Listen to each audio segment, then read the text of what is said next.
हरे कृष्णा। आप सभी भक्तों का हार्दिक अभिनंदन है, स्वागत है। तो जैसा कि नाम से स्पष्ट है, आज हम शुरू करने जा रहे हैं श्रीमद् भागवतम, अर्थात श्रीमद् भागवत में प्रवेश करने जा रहे हैं। तो आज की चर्चा में हम जानेंगे कि श्रीमद् भागवत का प्राकट्य कैसे हुआ, इसकी क्या महिमा है, और इसे कैसे पढ़ना है। तो इसके लिए हम जो है श्रील प्रभुपाद द्वारा रचित श्रीमद् भागवतम का अध्ययन करेंगे। श्रील प्रभुपाद बताते हैं कि हमें प्रतिदिन भगवद गीता और श्रीमद् भागवतम का पाठ करना चाहिए, जिससे कि हम कलयुग के दोषों से बच सकें और अपने भक्तिमय जीवन में आगे बढ़ सकें। तो देखिए, श्रीमद् भागवत की शुरुआत कैसे हुई। इसलिए श्रीमद् भागवत जो है श्रील व्यास देव द्वारा रचित है, और श्रीमद् भागवत के जो शुरू के 5 जो श्लोक हैं वो व्यासदेव ने कहे हैं। और पहले जो 3 श्लोक हैं वो प्रस्तावना है। जो चौथा 5वां जो श्लोक है वो एक संक्षिप्त परिचय है कि नैमिषारण्य के जंगल में शुद्ध गोस्वामी और सौनकादि के बीच में क्या चर्चा हुई। उसके बाद 6ठे श्लोक से शुद्ध गोस्वामी जो है श्रीमद् भागवत का पाठ सुनाना शुरू करते हैं। तो वस्तुतः यहाँ पर व्यासदेव जो है उन्होंने 4 वेद, 18 पुराण, 108 उपनिषद, वेदांत सूत्र, इनका उन्होंने संकलन किया। संकलन करने के बाद वो संतुष्ट नहीं हुए। किसी कारण से वो असंतुष्ट थे कि उन्होंने इतने सारे ग्रंथ लिखे, फिर भी उनको एक सुख, खुशी नहीं मिल पा रही थी। तो नारद मुनि जो हैं वहाँ पे आते हैं, उनके गुरु हैं नारद मुनि, वो आते हैं और बताते हैं कि आपका मन इसलिए खुश नहीं है, आप संतुष्ट इसलिए नहीं हैं कि आपने भगवान कृष्ण का पूरी तरह से गुणगान नहीं किया है। क्योंकि उन्होंने भागवतम लिखा था पहले, क्योंकि वेदांत सूत्र का भाष्य था भागवतम, लेकिन उसमें उन्होंने सूक्ष्म रूप में ही भगवान का वर्णन किया था। तो जो नारद मुनि है उनको आश्वासन देते हैं कि आप जो है पूरी तरह से भगवान का गुणगान कीजिए, तभी आपको प्रसन्नता आ पाएगी। तब जो है भगवान व्यासदेव जो है इसका संकलन जो है शुरू करते हैं, और ये जो शुरुआत करते हैं वो पहले श्लोक में स्पष्ट रूप से बता देते हैं भगवान कृष्ण जो है वो परम भगवान है। ये पहले श्लोक में स्पष्ट हो जाता है, और वो अपने कथन को विस्तारित करते हुए बताते हैं कि ये जो भाष्य है ये वस्तुतः सुखदेव गोस्वामी के मुख से निकला है, और इसलिए ये मीठा हो गया है।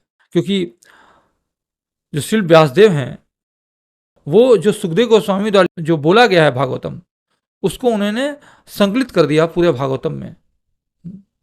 वो स्पष्ट रूप से बताते भी हैं, पहले स्कंद के पहले अध्याय के 3 श्लोक में बोलते हैं, निगम कल्पतरो गलितम फलम सुख मुखाद अमृत द्रव संयुतम पिबत भागवतम रसमालयम मुहुरहो रसिका भुवि भावुका।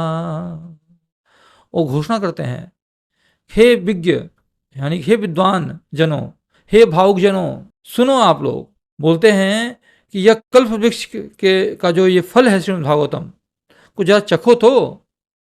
क्यों? क्योंकि ये सुखदेव गोस्वामी के मुख से निश्चित हुआ है, अतः यह और भी अधिक रुचिकर हो गया है।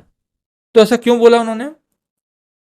क्योंकि देखिए, श्रीमद् भागवतम ने जो लिखा था व्यासदेव ने पहले, और जो उन्होंने सुखदेव गोस्वामी को सुनाया था वो भ्रूण अवस्था में था, लेकिन उन्होंने बाद में श्रीमद् भागवतम को पूरी तरह संकलित किया जो सुखदेव गोस्वामी ने परीक्षित महाराज को सुनाया था।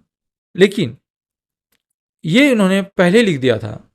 ये घटना जो है, पूरी चर्चा जो है सुखदेव गोस्वामी के बीच में, परीक्षित महाराज के बीच में क्या चर्चा हुई, उसके अलावा सूत गोस्वामी और शौनकादि के बीच में क्या चर्चा हुई, इस चर्चा के पहले ही उन्होंने श्रीमद् भागवतम को पूरी तरह से संकलित कर दिया था।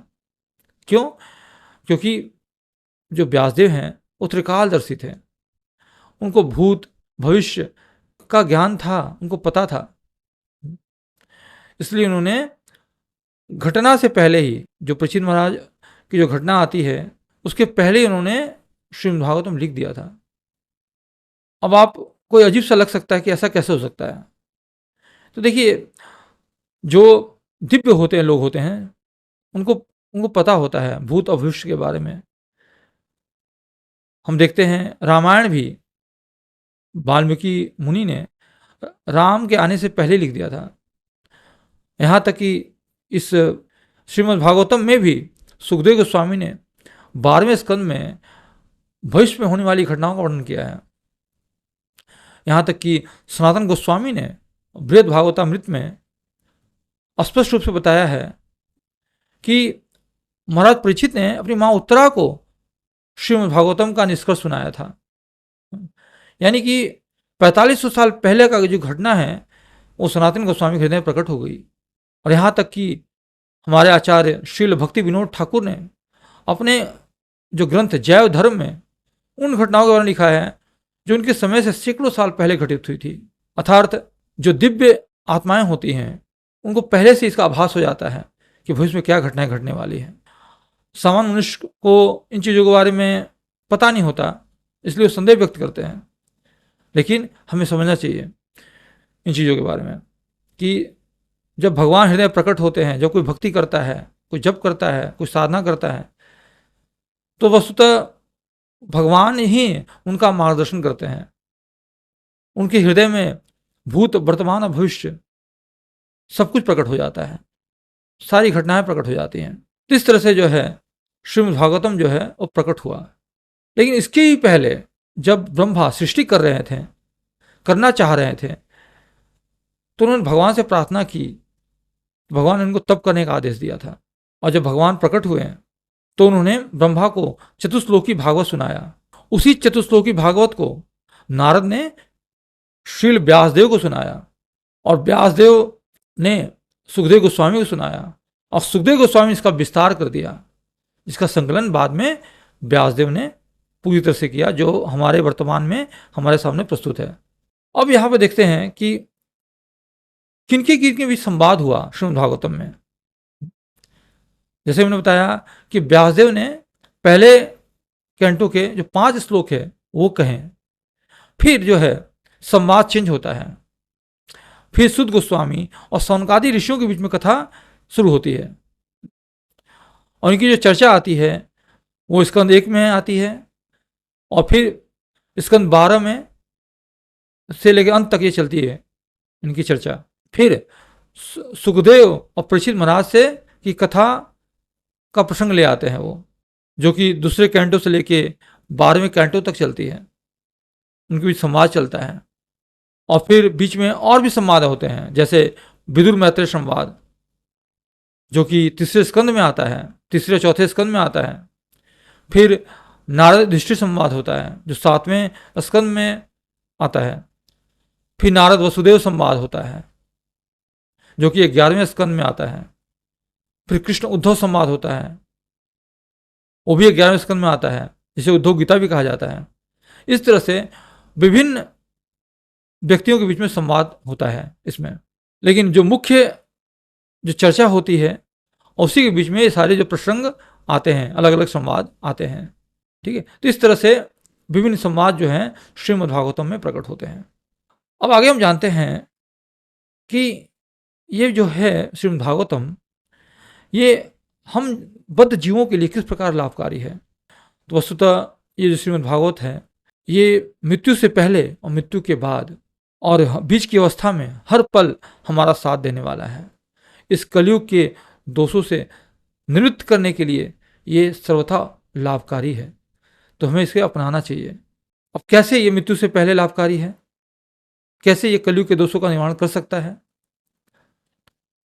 तो इसके महत्व में हमें कथा के थ्रू जानेंगे किस तरह से ये लाभकारी है। कथा आती है भक्ति, ज्ञान और वैराग्य की कथा, जिसकी ये कथा जो है श्रीमद् भागवत के महात्म्य में वर्णन किया गया है। जब भगवान अपने धराधाम से चले गए यहाँ से और जब कलयुग का आगमन हो चुका था, तो भक्ति देवी जो है अपने पुत्र ज्ञान और वैराग्य के साथ वृंदावन में विलाप कर रही थी। क्षुब्ध थी वो कि भक्ति देवी तो यंग हैं, लेकिन जो उनके पुत्र ज्ञान वैराग्य हैं वो वृद्धावस्था को प्राप्त कर चुके हैं। तभी नारद मुनि आते हैं और पूछते हैं उनसे कि आप कौन है देवी, आप बताइए। तो बोलती है मैं भक्ति हूं और मैं दुखी इस बात से हूं कि क्योंकि मैं तो यौवना हूं, लेकिन जो मेरे पुत्र हैं ज्ञान और वैराग्य ये वृद्ध दिखाई दे रहे हैं। क्योंकि कलयुग में कोई भी ज्ञान वैराग्य को अपना नहीं रहा है, इसी वजह से ये वृद्ध हो गए हैं। भक्ति जो है वो कृपा याचना करती हैं नारद मुनि से कि कोई उपाय बताइए कि जिससे कि ज्ञान वैराग्य का उद्धार हो सके, ये यंग हो सके, हाँ, ये वापस अपने यौवन अवस्था को प्राप्त कर सके। नारद मुनि जो हैं भगवान को पुकारते हैं और तभी आकाशवाणी होती है कि आपको जल्द ही आपको एक मार्ग मिलेगा, जल्द ही एक संत महापुरुष आपको इसका उपदेश देंगे कि कैसे ज्ञान वैराग्य को अपना वापस यौवन प्राप्त हो सके। वो बहुत उपाय करते हैं। नारद मुनि जाते हैं अलग अलग तीर्थों में, अलग अलग संतों से मिलते हैं, ऋषियों से मिलते हैं, उपाय पूछते हैं कि अभी अभी मुझे ये आकाशवाणी हुई है, कौन बता सकता है इसका उपाय। वो कभी सभी अलग अलग उपाय बताते हैं। कोई बोलते हैं कि आप गीता का वाचन कीजिए, कोई वेद बोलता है वेद घोष कीजिए,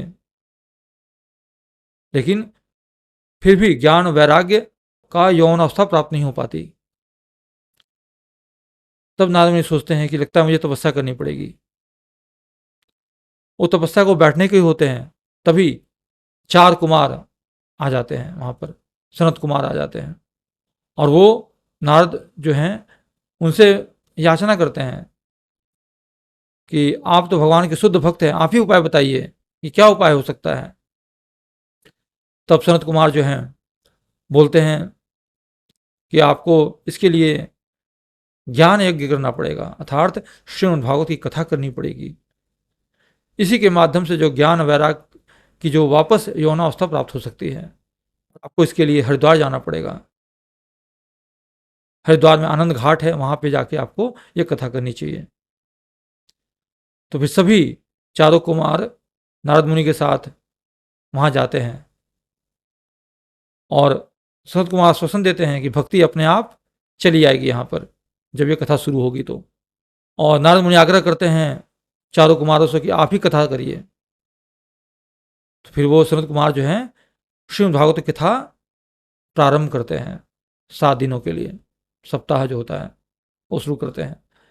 और जैसे कथा शुरू करते हैं भक्ति देवी अपने पुत्रों सहित आ जाती है और ज्ञान और वैराग को जो है वो यौन अवस्था प्राप्त हो जाती है और कलयुग के जो दोष है वो मिट जाते हैं। तो इस तरह से जो है फिर भक्ति पूछती है कि उसका क्या स्थान है, वो कहाँ जाए। सनत कुमार बताते हैं कि आप भक्तों के हृदय में वास कीजिए।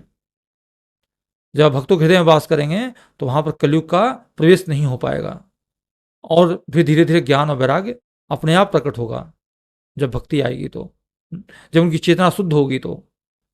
इस तरह से श्रीमद् भागवत के श्रवण से, कथा वाचन से जो है ज्ञान वैराग्य और भक्ति की जो व्यथा है वो दूर होती है। यानी कि इस तरह से देखा जाए तो कलयुग का दोष जो है वो इसी जीवन में मिट सकता है और केवल यही एक मात्र माध्यम है कलयुग के दोषों का निवारण का, और कोई तरीका नहीं है।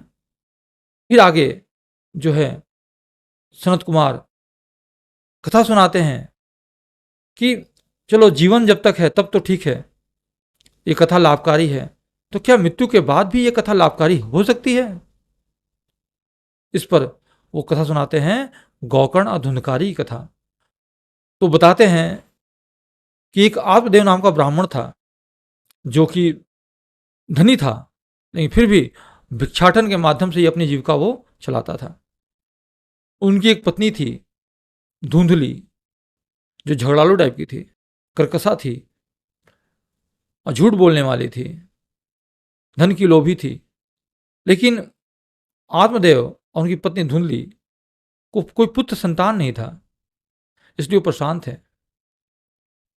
एक बार आत्मदेव जब जाते हैं जंगल की तरफ तो अपने एक साधु से व्यथा करते हैं, क्योंकि व्यथा है कि उनकी कोई संतान नहीं है।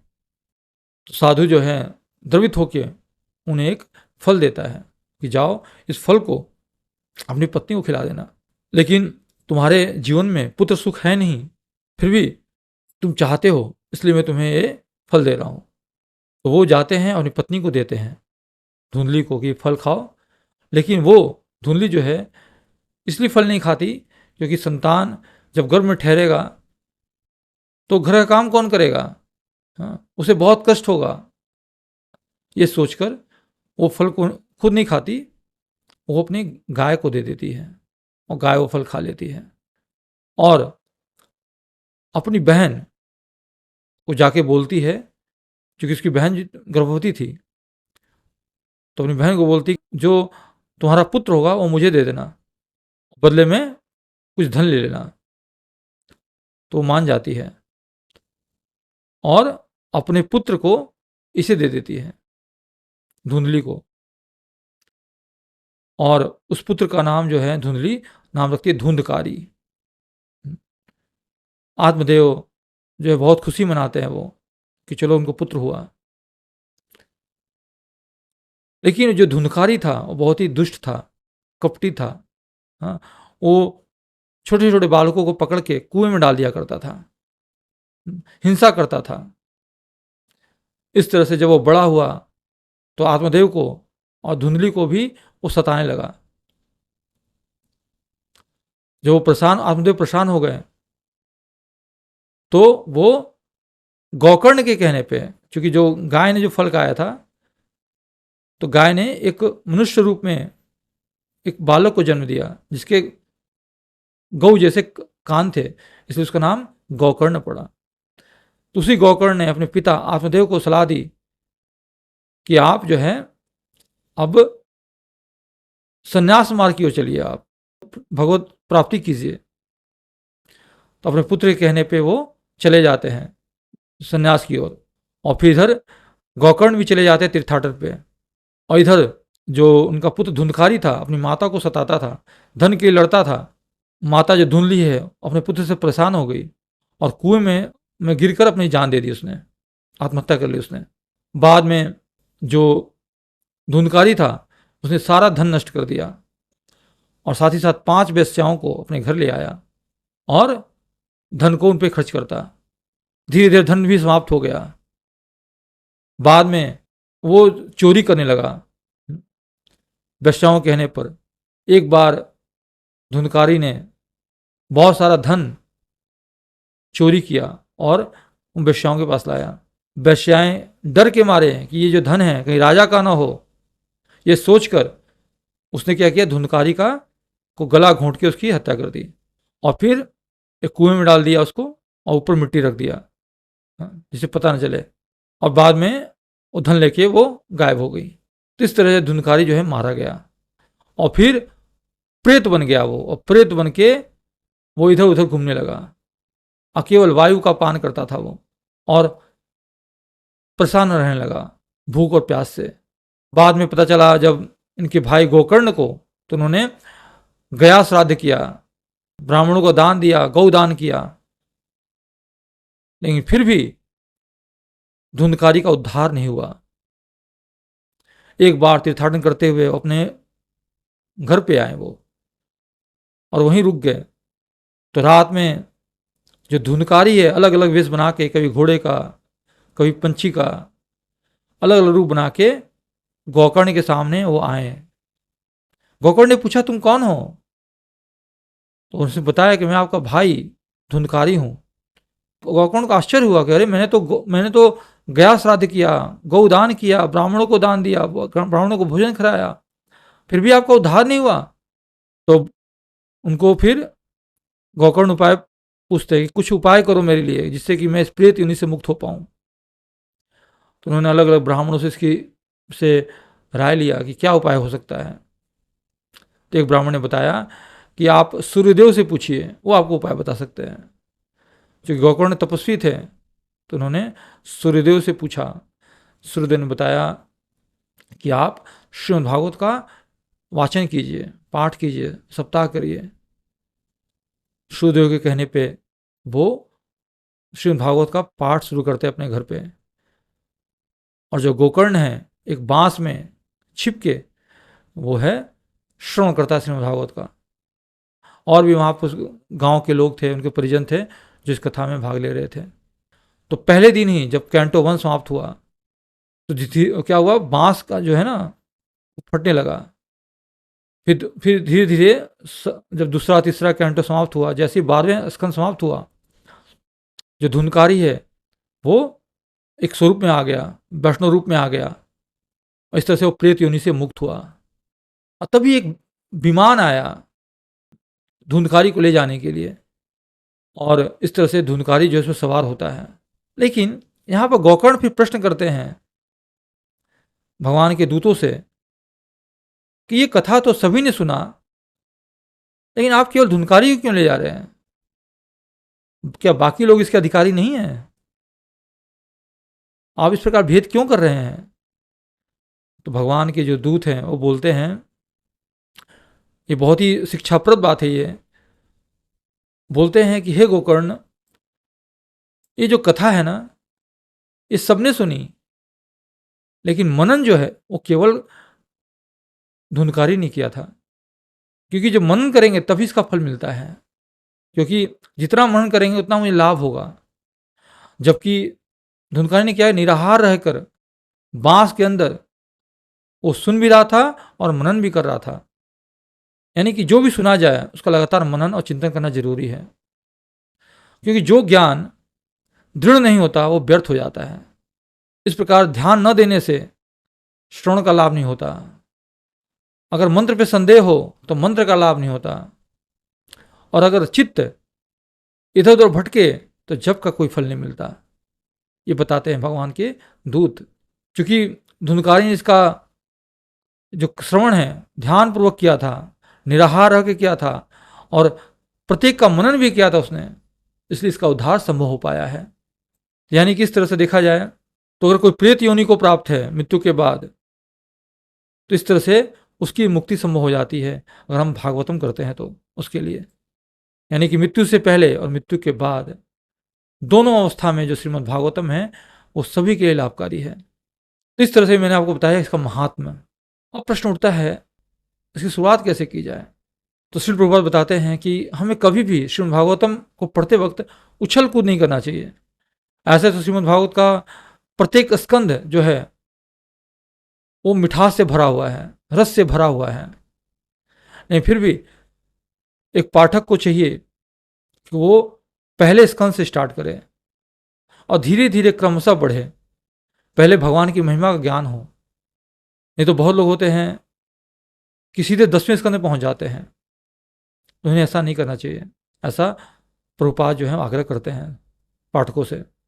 तो हमें पहले स्कंद से पढ़ना शुरू करना चाहिए और धीरे धीरे पढ़ते पढ़ते पढ़ते हमें आगे बढ़ना चाहिए। धीरे धीरे हमारा हृदय शुद्ध होगा तो हम प्रत्येक श्लोक को समझ पाएंगे, उसके भाव को समझ पाएंगे। नहीं तो उस पठन का कोई लाभ नहीं होगा, और जब पठन अच्छा नहीं होगा तो हम चिंतन मनन भी नहीं कर पाएंगे, और फिर हम क्या होगा, हम सिर्फ भागवत को पढ़ना छोड़ देंगे। तो इसीलिए हमें क्रम से पढ़ना चाहिए, शुरू से पढ़ना चाहिए। ठीक है, तो ये जो है आज में मैंने बताया श्रीमद् भागवतम की महिमा के बारे में, इसके प्राकट्य के बारे में, और कैसे इसे पढ़ना है, कैसे इसको अपनाना है। तो आज के लिए इतना ही है। आपसे भक्तों का बहुत बहुत धन्यवाद। हरे कृष्णा।